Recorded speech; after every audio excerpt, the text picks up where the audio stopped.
December 9, 1946.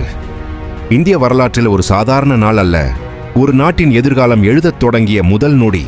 அன்றைக்கு தில்லியின் அரசியல் சட்ட சபை மண்டபத்தில் ஒவ்வொருவரின் நடையும் ஒவ்வொரு சுவாசமும் ஒரே பொறுப்பை தாங்கிக் கொண்டிருந்தது: இந்தியாவை வரையறுப்பது.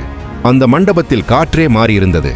சுதந்திரத்தின் நறுமணம், பொறுப்பின் சூடு, நம்பிக்கையின் ஒலி. 338 பிரதிநிதிகள்.